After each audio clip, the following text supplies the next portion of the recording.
So what are we doing today? Well, today I'm filling in some spaces for the garden with actually a fall crop. Even though it's the end of July, I had some barren spots where, for instance, I had a plumbing leak that happened to have the pipe that kind of crosses the garden.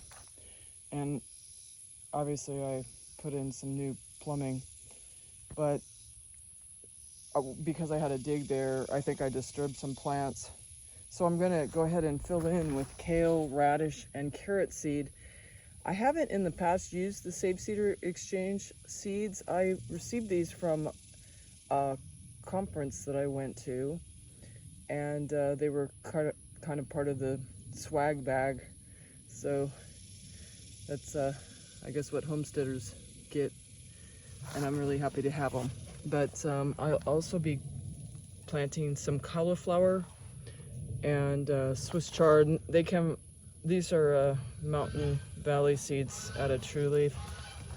I'm not sponsored by any of these people, but I like the idea that with True Leaf you can buy very large quantities of seeds in case you want to stockpile.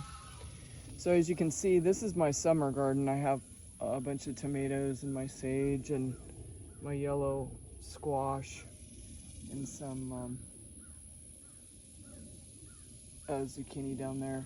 But I've actually expanded the hoop house idea, and I was just practicing before because I was waiting on a grant that's offered by the NRCS, and I had originally applied for a high tower grant, and I did receive it, but I got in a huge car accident that made it so I couldn't sit in a chair for a year completely, and I was just having trouble even walking without an extreme amount of pain.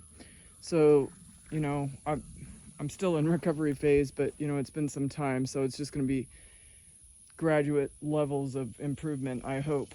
So anyway, long story short, I had applied for the grant. In about, I'm going to say February, and I called because I was getting ready to plant, and I was like, hey, what's the timeline? Will I receive any money by March or April? Because I wanted to start setting up the garden. So I didn't hear from them, and I know funds can be slow in coming, so I planted my garden, obviously, and I was just like practicing to see how I wanted to set it up if I did receive the funds. And so what I came up with for low hoop houses, and I found out, like, with low hoop houses, they can't be over 6 feet.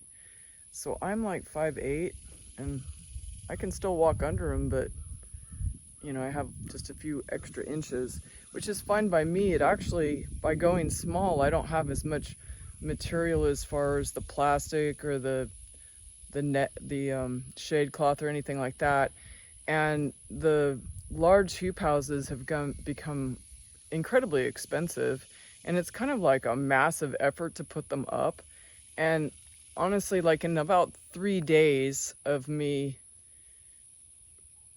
kind of experimenting around and deciding how I was going to do it, so all I did was I put in boards that I had that are cedar, and I used some wood pegs, but I also, the rebar is what really holds it up. It's just some old rebar I had.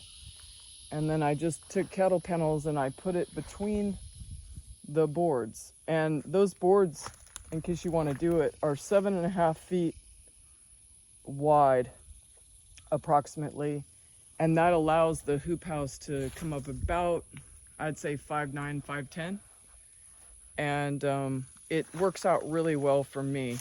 So I have expanded the hoop house because I did receive the funds to an extra. I had originally like measured off for 4 panels, but now I have 5 panels. So I have 2 hoop houses of 5 panels each.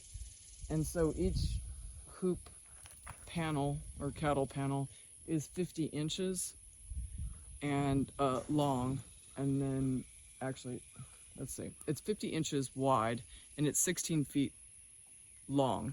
So when you curve it, the 16 feet looks like that. So over 7.5 feet wide. And I can just pinch them. I'm not holding them down with stakes or anything. I just pinch them between the wooden boards, and I try to align them so that the hoops will be, you know, more even on the curve. And you can see they're a little off, but I haven't really set it up yet. I'm going to actually tie them together with trout line, this thick black line that I had laying around from fishing. Or I have not very much of it, the electrical pull tape. This stuff's really strong. And today I'm gonna use the string off your feed bags to tie up my tomatoes because they're laying down. And now that I have a hoop house set up, I'll be able to tie the tomatoes up to the top of that wiring.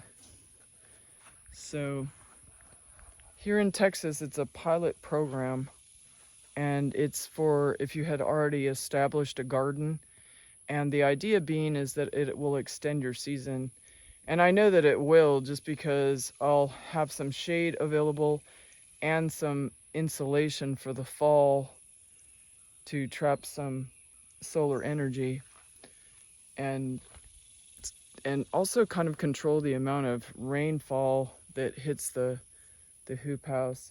So I did a super simple design. I've seen more elaborate designs, and they really do look nice. Some of them, they put solid wooden end caps, and that does look good. And I'm trying to figure out a way to not really buy wiggle wire and a channel, but to actually figure out a way to lock in the plastic with just using the grates of the cattle panel. I haven't yet really come up with it, but I'm gonna try, and if not that, then I'll kind of revert back to finding some kind of a channel that I can affix to the edge of this so that I can put my plastic down. But for right now, because it's summertime, I'm just gonna go ahead and